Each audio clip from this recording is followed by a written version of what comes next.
बर' थुनलाइ आफादनि 73थि गायसनथाइ सानजों लोब्बा लाखिनानै जिहेतु दिल्लीयाव 15 आरो 16 नभेम्बर खालि जे खुंफुंनो लानाय बड'लेण्ड महोत्सव फोरबो बे फोरबोखौ लानानै आं दिनै बड'लेण्ड रादाबनि गेजेरजों मोनसे मोगा-मोगि हाबाफारि लानो थाखाय आवगायदों। दुलाराय बर' फरायसा आफाद, बर' थुनलाइ आफाद, दुलाराय बर' हारिमु आफाद, बे बर'नि मोनथाम माहारियारि आफादफोरजों लोगोसे गान्धी हिन्दुस्तानी साहित्य सभा लोगोसे बिटिआर खुंथायनि स्पन्सराव जे खुंफुंनो लानाय जे बड'लेण्ड महोत्सव फोरबोआ फैगौ 15 आरो 16 नभेम्बराव दिल्लीयाव खुंफुंजागोन आरो बे हाबाफारिखौ लानानैनो जोङो दिनै जोंनि बर'नि सासे गेदेमा सुबुं आथिखालाव क'क्राझार हिनजावसा फरायसालिमानि गोरायुं डक्टर आदाराम बसुमतारी बिथांजों जोङो दान्दिसे मोगा-मोगि एबा बिनि सायाव बिजिरथियारि माखासे सुबुरुनफोरखौ जोङो लानो थाखाय बे समाव नुजाथिफैदों। हारिमु सोलोंथाइ बिथिङाव मा मुलाम्फा जागोन आरो माबायदिहाय बेखौ खुंफुंनो लादों आरो बेनि गेजेरजों दुलाराय बर' माहारिनि सायाव मा गोहोम गोग्लैगोन बेखौ जोङो सासे जोंनि गेदेमा सुबुं जाय सुबुङा आथिखालाव क'क्राझार हिनजावसा फरायसालिमानि गोरायुं डक्टर आदाराम बसुमतारी बिथांजों आं बे समाव दङ बे बड'लेण्ड महोत्सव फोरबोनि सायाव मोगा-मोगि लानो थाखाय आरो बे समाव आं बिथांखौ जोंनि बड'लेण्ड रादाबनि गेजेरजों बरायना लाग्रोबाय। गिबियावनो खुलुमबाय। थारैनो नोंथांनिसिम आङो बेखौनो मिथिना लाग्रो लुबैदों जिहेतु बड'लेण्ड महोत्सव फोरबोआ गेजेराव 7 सानसोल' सम दंसै खुंफुंजानो थाखाय बेनि सोमोन्दै आङो गिबियाव नोंथांनिफ्राय बेखौसो मिथिना लानो लुबैदों जे बड'लेण्ड महोत्सव जाय सोदोबखौ बे फोरबोआव मुं होदों बे महोत्सवनि ओंथिया थारैनो बर' रावाव मा ओंथि फोरमायो सार आं नोंथांनिफ्राय बेखौ मिथिना लानो लुबैदों गिबियाव। महोत्सव बेयो मोननै सोदोबनि दाजाबनाय। महा माने गिदिर आरो उत्सव माने फोरबो, गिदिर फोरबो। बेयो बर'नि बोस्लायबा जागोन बड'लेण्डनि गिदिर फोरबो। फोरबो होननानै बुङोब्ला बेयावहाय गोबां रोखोमनि रंजा-बाजा दिन्थिनाय जायो। रंजा-बाजा माने देरहासार आयदाफोरनि, देरहासार हाबाफारिफोरनि एबा देरहासार खामानिफोरखौ लानानै रंजा-बाजा खालामनाय जायो। बेवहाय गोजोननाय फोरमायनाय जायो आरो बे गोजोननाय फोरमायलायनाय रंजा-बाजानि गेजेरजों मोनसे खौसेथि माने गावजों गाव बुजिलायनाय, अनलायनाय आरो खौसेथिखौ लाबोनो नाजानाय जायो। बे हाबाफारियानो फिसा ओनसोलाव जायाब्लानो गिदिरथार ओनसोलाव गिदिरथार थांखि लानानै आरो गोबांथार सुबुंफोरनि नांजाबफानाय, बाहागो लानायजों खुंनो लानाय बे फोरबोखौ गिदिरथार फोरबो होननानै सिनायथि होनो नागिरदों। बेनिखायनो बेखौ महोत्सव होननानै बुंनाय जादों। गिदिरथार फोरबो एबा महोत्सव, बड'लेण्ड महोत्सव जाय दिल्लीयाव खुंफुंजानो थांगासिनो दङ बर' थुनलाइ आफादनि गायसनथाइ सानजों लोब्बा लाखिनानै राव, हारिमु आरो सोलोंथाइ बे मोनथाम बिथिंखौ गुदि बिथा खालामनानै जिहेतु बिथांमोना बे हाबाफारिखौ खुंनो लादों होननानै जों मिथिनो मोननाय जादों। बर'फोरनि राव, हारिमु, थुनलाइनि बिथिङाव बर'फोरनि राव, हारिमु, थुनलाइ आरो सोलोंथाइनि बिथिङाव बे हाबाफारिनि गेजेरजों गमामायैनो दुलाराय बर' माहारिया मा मुलाम्फा जागोन होननानै नोंथाङा सानो? नोंथांनि बिजिरथिनि गेजेरजों नों मा फोरमायगोन बे समाव? नोंगौ, बर' राव आरो थुनलाइया बर' साहित्य सभा जायखौ जों दिनै बर' थुनलाइ आफाद होननानै मिथिगौ बेनि जोनोम जानाय आरो जोनोम जानानै बेनि दैदेनगिरिफ्रा खौसेथियै खामानि मावबोनायनि गेजेरजों बर' रावा दिनैनि हालोदाव सफैदों, दिनैनि अबस्थायाव सफैदों। दिनै बर' रावा भारत संबिजिरनि 8थि सिडिउल एबा 8थि फारियाव सोसनजानाय 8 सिडिउलनि मोनसे लेंगुवेज। बेनि जानाखि देरगाथाव मोन्थाय एबा एचिभमेन्ट बेवहाय बर' थुनलाइ आफादनि जोनोम आरो जोनोमनि उनावहाय गेदेमा सुबुंफोर आरो हाजार हाजार बर' सुबुंफोरनि बाहागो लानाय आरो सेक्रिफाइसनि गेजेरजों बे अबस्थाया सफैदों। आरो जेराव लेंगुवेजआ एबा रावा बे थाखोसिम सफैबाय बेखौ नारखोबोदों, बेखौ समायनासिन आरो गोख्रोंसिन खालामबोदों बे रावजों लिरजानाय थुनलाइफ्रा। जोंनि जायफोर गेदेर गेदेर थुनलाइगिरिफोर दङ, आगुनि थुनलाइगिरिफोर दङ, सतिश चन्द्र बसुमतारी, मदाराम ब्रह्म, रुपनाथ ब्रह्म, कितिश भुषन ब्रह्म, बिथांमोननि कालीकुमार लाहारी, प्रसेनजित ब्रह्म, मनरन्जन लाहारी, ब्रजेन्द्र कुमार ब्रह्म, मनरन्जन लाहारी आरो गोबांथार मुं मख'जोबनो हायै थुनलाइगिरिफोर खन्थाइगिरिफोर फावथाइगिरिफोरनि लिरबोनायनि गेजेरजों सोरजिबोनायनि गेजेरजों बे हाबासिम सफैदों आरो आं बेखौ दिनै बुंनो लुबैदों 1963 मायथाइनि 18 मेनि अर्डार एबा सरकारनि बिथोन बादियै बर' रावनि सोलोंथाइ बिजों मोननायानो बर' राव थुनलाइ जौगानाय देरनायनि गिदिरथार मोनसे लामा बे बर' रावजों फरायनो मोननाय बिजों जुदि मोनामोनब्ला आंहा गिनाय दङ बर' रावा दिनै जाय अबस्थासिम सफैदों बे अबस्थायाव सफैनाय नङामोन बेनिखायनो दिनै जोङो मोनबाय लामा मोनबाय खामानि मावनो सुजुग मोनबाय बेखौ लानानै जों माने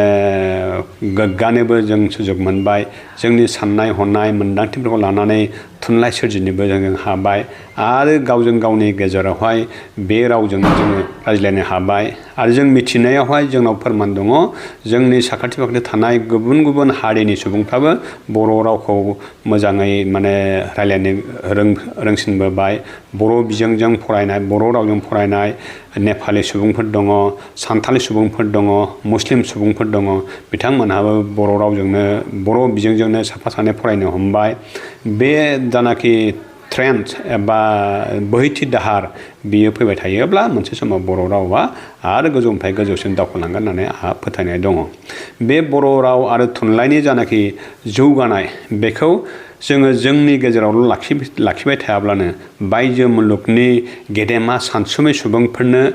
आरो राजखान्थिगिरि हादोर दैदेनगिरिफोरनो फोसावनाय मिथिहोनायनिबो खोब प्रयजन जुगा जाबाय दिनै एडभार्टाइजमेन्ट एन्ड पाब्लिसिटिनि जुग आरो बे एडभार्टाइजमेन्ट एन्ड पाब्लिसिटिनि जुगाव बेखौ जोङो सुजुग खालामनानै बेखौ फोसावनायनि बेबस्था एबा राहा खालामनांगौ आरो आंनि फोथायनायावहाय फैगौ 15 आरो 16 नभेम्बराव दुलाराय बर' फरायसा आफाद बर' थुनलाइ आफाद आरो बर' हारिमु आफादा जाय हाबाफारिखौ लानानै दिल्लीयावहाय बड'लेण्ड महोत्सव मुङै गासै गोबां बर'फोरखौ लाफानानै हाबाफारि खुंनो लाहार फाहार खालामगासिनो दङ बेयो ओंथि गोनां जादों बे खार'नै जे बे महोत्सवनि गेजेरजों बे गिदिरथार फोरबोनि गेजेरजों जोंनि राव थुनलाइ आरो जोंनि हारिमुवा जोंनि खौसेथिया जोंनि सिनायथिया गासै भारतआव मिथिजानायजों गोसारनायजों लोगोसे बायजो मुलुगावबो बेयो गोसारलांगोन टेक्न'लजिनि गेजेरजों बे आरो बेवहाय भारतनि मानगोनां प्रधान मन्त्रि प्राइम मिनिस्टार बिथांनि नुजाथिनाय बिथांनि बिबुंथि बेयो बर'फोरनि थाखाय जोंनि थाखाय मोनसे आशीर्बाद जागोन होननानै आंहा फोथायनाय दङ बेनिखायनो आं बे महोत्सव एबा बड'लेण्ड महोत्सव खुंनायखौ गोसोजों बरायदों आरो खुंगिरि बिथांमोनखौ साबायखर बावहरदों बड'लेण्ड महोत्सव फोरबो जाय 15 आरो 16 नभेम्बराव जे खुंफुंजानो थांगासिनो दङ दिल्लीयाव आरो बिथांनिफ्राय आं माखासे सोंथिफोरखौ सोंबावनो आरो आवगायनो थाखाय आखायाव लादों जिहेतु नोंथाङाबो सासे फोरोंगिरि एबा गोरायुंजों लोगोसे नोंथाङाबो सासे थुनलाइ सोरजिगिरि सुबुं नोंथाङा जे थुनलाइ सोरजिनायावबो गोबां बिहोमा होबोनानै दङ आरो बे समाव आं नोंथांनिफ्राय बेखौनो मिथिनो लुबैगोन जे बर' माहारिया जिहेतु थुनलाइ सोरजिनायाव जायफोर माने थुनलाइ सोरजिनायजों सोमोन्दो गोनां बैफोर सुबुं आरो जायफोर माने गेदेमा सुबुंफोर बैफोर सुबुंफ्रा जिहेतु नैबे फोरबोजों जिहेतु बड'लेण्ड महोत्सव फोरबोजों माबादि सोमोन्दो लाखिनो एबा माबादि बाहागो लानो एबा दुलाराय बर' माहारिखौ माबादि बाहागो लानो खावलायो नोंथाङा नैबे जिहेतु दिनैनि खुंजानो गोनां फोरबोआव नंगौ बियो थुनलाइगिरिफोरनि थाखायबो मोनसे मोजां सुजुग जोङो दिल्लीयाव खुंनो गोनां बड'लेण्ड महोत्सवआव थांनानै गुबै हाबाफारियाव बाहागो लानो मोनाबो जानो हागौ बा मोननोबो हागौ बे गेदेर खोथा नङा किन्तु आं खावलायनो लुबैदों जे बेयाव थांनानै बे हाबाफारियाथे मोनसे मोजां हाबाफारि जादों बे हाबाफारिनि गेजेरजों हाबाफारिखौ गाहामै मावफुंनो हायोब्ला जोंनि बर' राव बर' थुनलाइ आरो बर' हारिमुवा टटेलै बुंनो थाङोब्ला बर' हारिया मोनसे एक्सप'जार मोनगोन बेखौ बरायनानैनो जोङो बयबो बेवहाय लैहोर लैहोर बाहागो लाहैयोब्ला मोजां बेवहाय मोनसे खोथाया उसुबिदाया बेनोल' जे जायफोर सरकारि साख्रि मावनाय बिथांमोनहा सरकारि लिभ मोननाय सुटि मोननाय मोनैनि सायाव एसे उसुबिदा जानो हागौ आरो थांनो गोसो जानाय माने थुनलाइगिरिफोर गोसो गुदुं राव थुनलाइ सिबिसुला हारिमु सिबिसुला गोसो गुदुं बिथांमोनहाबो थांनो गोसो जानो हागौ नाथाय थांनाय फैनायनि खरस थाहैनायनि जानाय बायदिसिना उसुबिदानि थाखाय थांनो मोना जानो हागौ बिथांमोन बायदिया मोनसे हांमा थासिगोन थेवबो गोजाननिफ्रायनो बिथांमोनहा बे हाबाफारिनि फारसे गोरबोजों गोसोजों मदद हरोब्ला बेयो आरो जोंनि हारिनि खौसेथिनि मोनसे बिराद गिदिर माबा खामानि जागोन होननानै आङो सानो बेनिखायनो आङो बयखौबो खावलायदों जे बेवहाय थांनो हानायफ्रा जों थांगोन जायफ्रा थांनो हाया माबा माबि खारनावहाय बिथांमोनहाबो बे महोत्सबनि जाफुंसारनायखौ देरहासारनायखौ गोरबोजों अनसायोब्ला जोंनि खौसेथिया आरो गोरासिन जागोन होननानै आंहा फोथायनाय दङ जिहेतु बे फोरबोआव जिहेतु बे फोरबोखौ खुंफुंनायाव जोंनि जिहेतु रिजनेल खुंथाय ओनसोलारि खुंथाय गोहो एबा आथिखालाव बिटिआर खुंथायाव खुंथायखौ सामलायबाय थानाय बिथांमोना हेफाजाब होनायनि गेजेरजों बे गिदिरथार हारिनि मोनसे फोरबोखौ खुंफुंनो लादों बे समाव नोंथाङा बिटिआर खुंथायनिसिम मा बुंनो सानो बे जिहेतु जोंनि मोनसे फोरबोखौ खुंफुंनो लादों बे समाव नोंथाङा बिटिआर खुंथायनिसिम मा बुंनो सानो बे जिहेतु बे एसेबां गिदिर माने बर' माहारिनि बे फोरबोखौ खुंफुंनायाव बिथांमोना हेफाजाब एबा मदद होदों नोंथाङा बिदिनायखौ मा बुंगोन सरकारा जेब्ला जाथि थागोन हारि थागोन हारिनि गेजेराव जाथिनि गेजेराव जेब्ला आब्रुथि आरो जौगानाय थागोन